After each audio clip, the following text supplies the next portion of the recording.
आमे प्रत्येक दिन अनेक कार्य करिताउ एवं आम चतुर्पार्श्वरे ଥିବା ଲୋକମାନେ ମଧ୍ୟ ଅନେକ କାର୍ଯ୍ୟ କରନ୍ତି।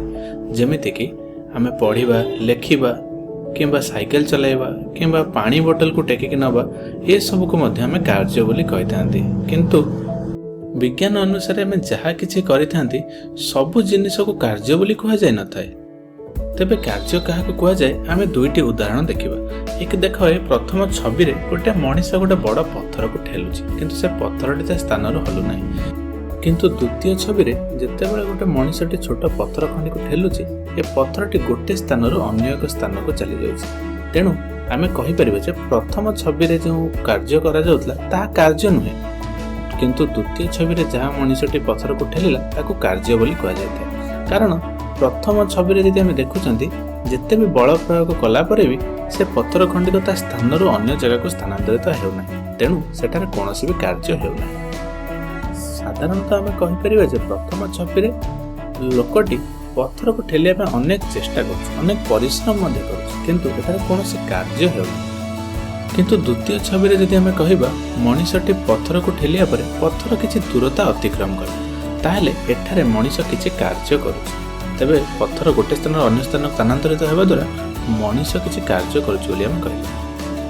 ଠିକ୍ ସେହିପରି ଯଦି ତୁମେ ତୁମ ମୁଣ୍ଡ ଉପରେ କିଛି ବହିକୁ ଧରି ଠିଆ ହେଇଛ, ତାହେଲେ ବିଜ୍ଞାନ ଅନୁସାରେ ତୁମେ କୌଣସି ବି କାର୍ଯ୍ୟ କରୁନାହଁ। ହୁଏତ ତୁମେ କ୍ଳାନ୍ତି ଅନୁଭବ କରିବାର କିଛି ସମୟ ଠିଆ ହେଇ, କିନ୍ତୁ ତାହା କୌଣସି କାର୍ଯ୍ୟ ନୁହେଁ।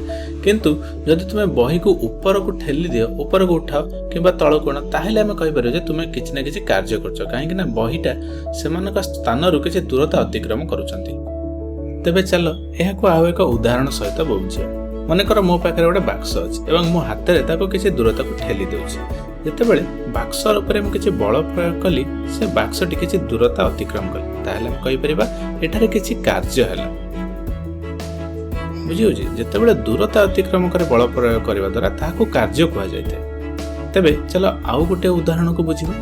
ତେବେ ପୁନଶ୍ଚ ଆମେ ବାକ୍ସଟିକୁ କିଛି ଅଧିକ ଦୂରତା ଯାଏଁ ଘୁଞ୍ଚାଇ ଦେବା। ତାହେଲେ ଯେତେବେଳେ ଆମେ ବାକ୍ସକୁ ଠେଲିବା ଦ୍ୱାରା ଏହା ଅଧିକ ଦୂରତା ପର୍ଯ୍ୟନ୍ତ ଘୁଞ୍ଚୁଛି, ତାହେଲେ ଆମେ କହିବା ଯେ ଏଠାରେ ଆମକୁ ଅଧିକ କାର୍ଯ୍ୟ କରିବାକୁ ପଡ଼ୁଛି। ତେବେ ସେହିପରି ଭାବରେ ତୁମେ ଆଉ କିଛି ଓଜନିଆ ବାକ୍ସ ନେଇକି ଟିକେ ପାଖକୁ ଏବଂ ଟିକେ ଦୂରକୁ ଠେଲିକି ଦେଖିପାରିବ ଏବଂ ତୁମେ ଅନୁଭବ କରିବ ଯେ ଯେତେବେଳେ ତୁମେ ବାକ୍ସଟିକୁ ଦୂରକୁ ଠେଲୁଛ, ସେତେବେଳେ ତୁମକୁ କିଛି ଅଧିକ କାର୍ଯ୍ୟ କରିବା ପାଇଁ ପଡ଼ୁଛି। ପୁନଶ୍ଚ ମୁଁ ଦୁଇଟି ବକ୍ସ ନେଇକି ତାକୁ ଠେଲିବା ପାଇଁ ଚେଷ୍ଟା କରିବି। ଦେଖ, ଆକୁ ମୁଁ କିଛି ଅଳ୍ପ ଦୂରତାକୁ ଠେଲିଲେ ବି ତୁମେ ଅନୁଭବ କରିବ ଯେ ଏଠାରେ ଅଧିକ ବଳ ପ୍ରୟୋଗ କରିବାକୁ ପଡ଼ୁଛି ବା ଅଧିକ କାର୍ଯ୍ୟ ଏଠାରେ ହେଉଛି, କାରଣ ବାକ୍ସଟି ଓଜନିଆ ଥିଲା। ତେଣୁ ଏହାକୁ ବଳ ପ୍ରୟୋଗ କରିବା ଦ୍ୱାରା ଆମକୁ ଅଧିକ କାର୍ଯ୍ୟ କରିବା ପାଇଁ ପଡ଼ିଲା। ଠିକ୍ ଅଛି? ତେବେ ଯେହେତୁ ବାକ୍ସଟି ଓଜନିଆ ହେଇଥିଲା, ଦୁଇଟି ବାକ୍ସ ଆମେ ନେଇଥିଲେ, ତେଣୁ ଅଳ୍ପ ଦୂରତାକୁ ଗଲେ ମଧ୍ୟ ଆମକୁ ପୂର୍ବ ତୁଳନାରେ ଅଧିକ କାର୍ଯ୍ୟ କରିବା ପାଇଁ ପଡ଼ିଲା। ତେବେ ତୁମେ କେବେ ନା କେବେ କାରକୁ ଠେଲିବାକୁ ଚେଷ୍ଟା କରିଥିବ। ଦେଖ, ଆମେ ଯେତେବେଳେ କାରକୁ ଠେଲନ୍ତି, କାର ଟିକେ ବି ଘୁଞ୍ଚି ନଥାଏ, କାରଣ ଆମେ ବହୁତ କ୍ଳାନ୍ତି ଅନୁଭବ କରନ୍ତି। ଆମକୁ ଲାଗେ ଆମେ ଅନେକ କାର୍ଯ୍ୟ କରିଛନ୍ତି, କିନ୍ତୁ ବାସ୍ତବରେ ବିଜ୍ଞାନ ଅନୁସାରେ ଆମେ କୌଣସି ବି କାର୍ଯ୍ୟ କରିନଥାନ୍ତି, କାରଣ କାର ତାର ସ୍ଥାନରୁ ଟିକେ ବି ଆଗକୁ ଘୁଞ୍ଚି ନାହିଁ।